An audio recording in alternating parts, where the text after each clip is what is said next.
Population consciente que vous le soutenez, nous, il y a quelqu'un. Parce que, même si Ameyo, Amedole, hein, Amedole, que Omu, Tibé, Waya, nos veilles et les sous-noms, voilà, on d'apabe, ça ne va pas, ça ne va pas, voilà, la Rome.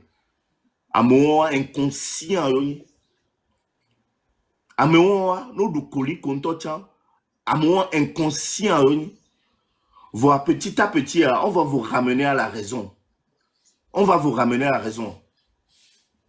Na mola to, le 26, nous que mi po, à me koto de mon mea. Comparaison à bientôt, 6, kudo 26, pour amener les tomas. Il y a une comparaison à ce cas. Ça veut dire que maintenant, c'est un travail de longue haleine. Travail en amont des miroirs. Le fait de faire des lives tous les jours, maintenant, mi conscientiser à Medo, on vous a fait ramener à la raison à Medo. Yo! Et nous y entendons les décors. Mais il faut encore faire beaucoup de travail. Il y aura encore des millions de lives à faire. Pour que maintenant, mes collègues inconscients à l'heure actuelle, pour que vous ayez il va le faire, il va falloir qu'on fasse ça. Mais oui. Parce que moi-même, ici présent,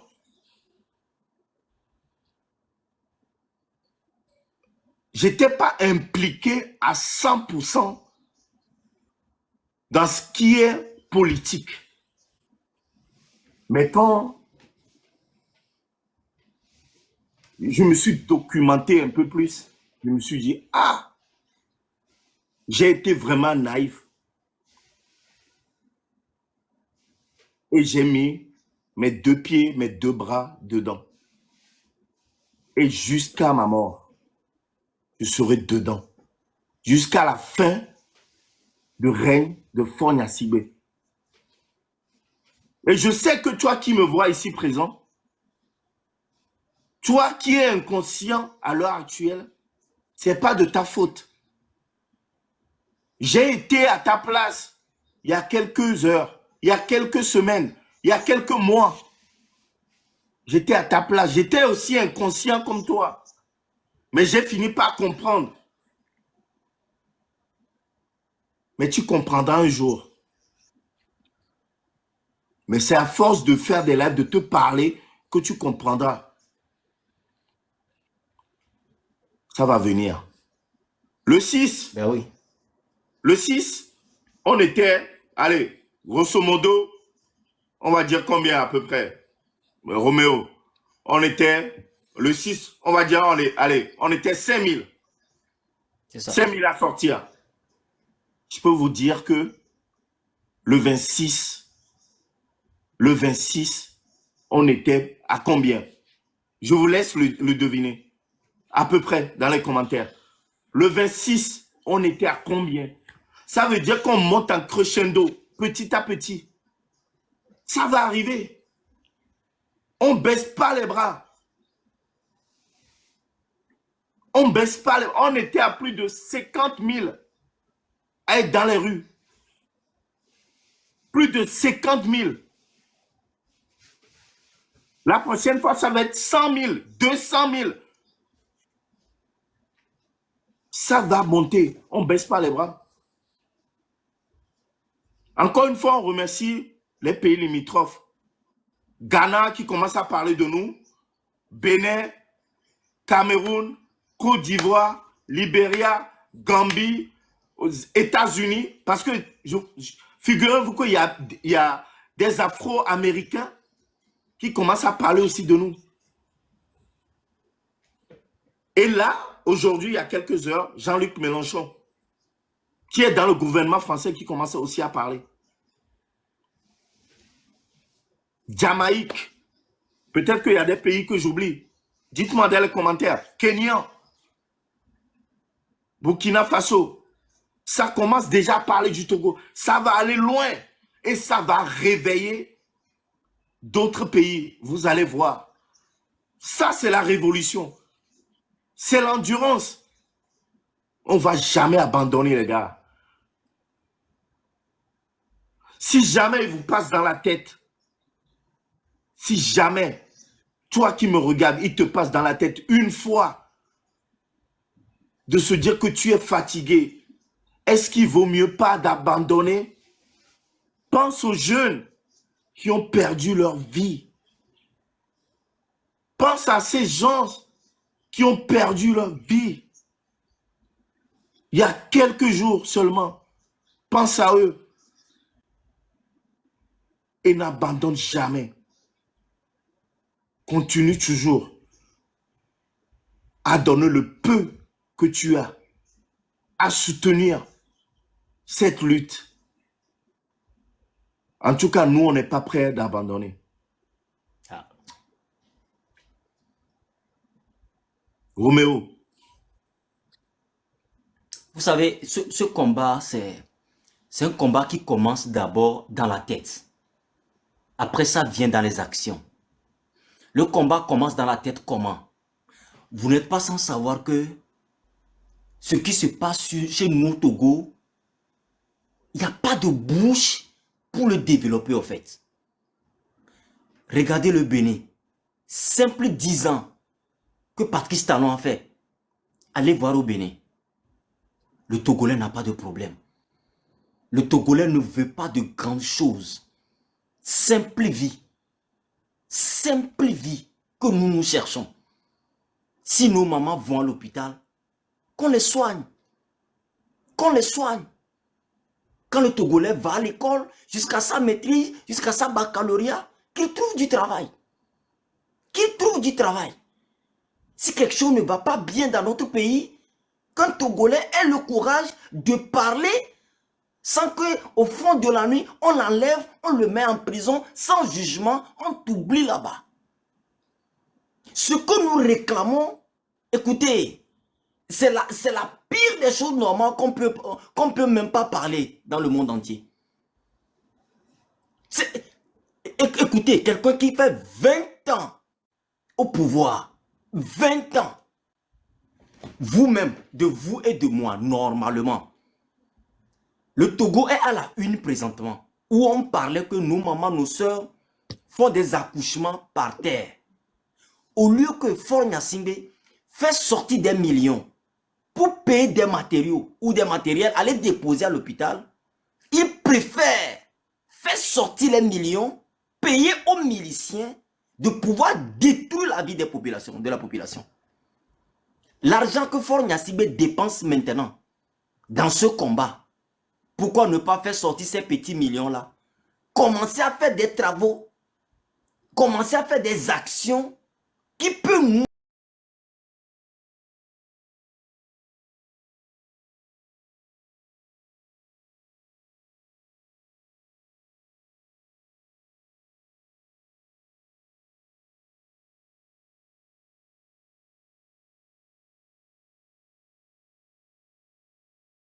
se passe au pays, celui soi-disant dirigeant du pays n'a pas sorti sa tête pour parler à la population. Ça ne s'est jamais passé dans des pays là. Ce qui se passe chez nous, c'est comme tu puises le sang dans le puits, quoi. Jusqu'à présent, le président n'est pas sorti pour parler à la population, pour apaiser la situation. Je ne sais pas, créer du stratégie de communication entre lui et le peuple. Non. Là maintenant, il est parti se cacher quelque part. Il donne les ordres. S'il faut que vous les tuiez tous, tuez-les tous. Et ces gens de personnes, vous allez se taire, les laisser au pouvoir. Mais non. Il n'est pas venu aujourd'hui. Il n'est pas venu dans une semaine. Il n'est pas venu dans 5 ans, 10 ans, 15 ans. Il est là depuis 20 ans. Mais, écoutez, qu'est-ce que nous voulons dans la vie? On a peur de quoi? Quelle mort? Qu'on ne mourra jamais dans la vie. Dites-le moi, mes frères. Quelle mort? Quelle mort? Le Togolais n'arrive pas à manger une seule fois par jour. Je dis bien, je ne dis pas que 2 fois. Hein.